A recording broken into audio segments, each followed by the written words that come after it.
شروع کرتا ہوں اللہ کے نام سے جو بڑا مہربان اور نہایت رحم کرنے والا ہے۔ حضرت ابو ہریرہ اور حضرت ابو ذر رضی اللہ عنہما نے فرمایا کہ رسول اللہ صلی اللہ علیہ وآلہ وسلم اپنے صحابہ میں اس طرح تشریف فرما ہوتے تھے کہ کوئی اجنبی آدمی آتا تو وہ نہیں پہچان سکتا تھا کہ آپ کون ہیں، حتیٰ کہ وہ آپ کی بابت پوچھتا۔ اس لیے ہم نے رسول اللہ صلی اللہ علیہ وآلہ وسلم سے اجازت طلب کی کہ ہم آپ کے بیٹھنے کے لیے مخصوص جگہ بنا دیں تاکہ اجنبی آدمی آئے تو وہ بھی آپ کو پہچان سکے۔ اجازت ملنے پر ہم نے آپ کے لیے مٹی کا ایک تھڑا بنا دیا، آپ اس پر تشریف فرما ہوتے تھے۔ ایک دفعہ ہم بیٹھے تھے اور رسول اللہ صلی اللہ علیہ وآلہ وسلم بھی اپنے مخصوص مقام پر تشریف فرما تھے کہ ایک انتہائی خوبصورت اور خوشبو میں بسا ہوا ایک آدمی آیا۔ اس کے کپڑوں کو ہلکا سا میل کچیل بھی نہیں لگا تھا، حتیٰ کہ اس نے نیچے بچھی ہوئی چٹائی کے کنارے کے پاس آ کر سلام کہا اور کہا، اے محمد صلی اللہ علیہ وآلہ وسلم، السلام علیکم۔ آپ علیہ السلام نے اسے جواب دیا۔ اس نے کہا، اے محمد صلی اللہ علیہ وآلہ وسلم، میں قریب آ سکتا ہوں؟ آپ نے فرمایا، قریب آ جاؤ۔ وہ بار بار اسی طرح کہتا رہا، اور قریب آ جاؤں؟ اور آپ فرماتے رہے، قریب آ جاؤ، حتیٰ کہ اس نے اپنا ہاتھ رسول اللہ صلی اللہ علیہ وآلہ وسلم کے مبارک گھٹنوں پر رکھ دیا اور کہا، اے محمد صلی اللہ علیہ وآلہ وسلم، مجھے بتلائیے اسلام کیا ہے؟ آپ نے فرمایا، اسلام یہ ہے کہ تو خالص اللہ تعالیٰ کی عبادت کرے اور اس کے ساتھ کسی چیز کو شریک نہ سمجھے، نماز قائم کرے، زکوٰۃ ادا کرے، بیت اللہ کا حج کرے اور رمضان المبارک کے روزے رکھے۔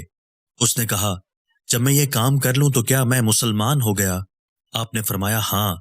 اس نے کہا، آپ نے سچ فرمایا۔ جب ہم نے اس شخص کی یہ بات سنی تو ہم نے اس پر تعجب کیا، پوچھتا بھی ہے اور تصدیق بھی کرتا ہے۔ پھر اس نے کہا، اے محمد صلی اللہ علیہ وآلہ وسلم، فرمائیے ایمان کیا ہے؟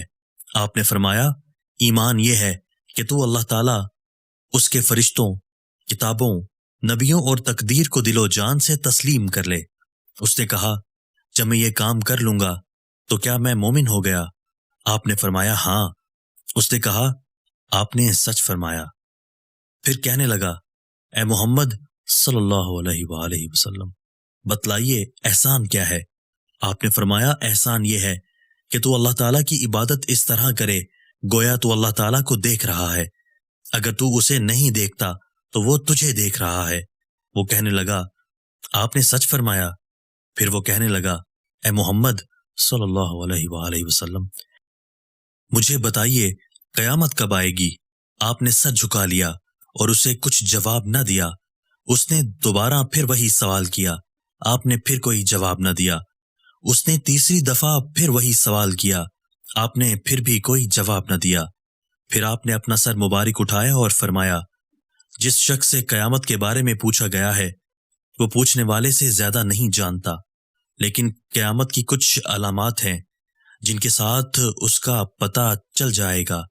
مثلاً جب تو دیکھے کہ بکریوں بھیڑوں کے چرواہے عمارتیں بنانے میں ایک دوسرے کا فخریہ انداز میں مقابلہ کر رہے ہیں، اور تو ننگے پاؤں چلنے والے اور ننگے جسم رہنے والے کو زمین کا بادشاہ بننے دیکھے، اور دیکھے کہ عورتیں اپنے مالک جننے لگی ہیں، تو پھر قیامت کا انتظار کر۔ 5 چیزیں ایسی ہیں جن کو اللہ تعالیٰ کے سوا کوئی نہیں جانتا۔ پھر آپ نے یہ آیت پڑھی۔ ترجمہ: اللہ ہی کو قیامت کا علم ہے۔ پھر فرمایا، قسم اس ذات کی جس نے محمد صلی اللہ علیہ وآلہ وسلم کو سچا نبی بنایا، جو رہنمائی کرنے والا اور خوشخبری دینے والا ہے۔ تمہاری طرح میں بھی اس آدمی کو پہچان نہیں سکا۔ پھر معلوم ہوا کہ وہ جبرائیل علیہ السلام تھے جو وحی قلبی کی صورت میں آئے تھے۔ دوستو، اللہ تعالیٰ ہمیں ان احادیث مبارکہ پر عمل کرنے اور اپنی زندگیوں کو سنوارنے کی توفیق عطا فرمائے۔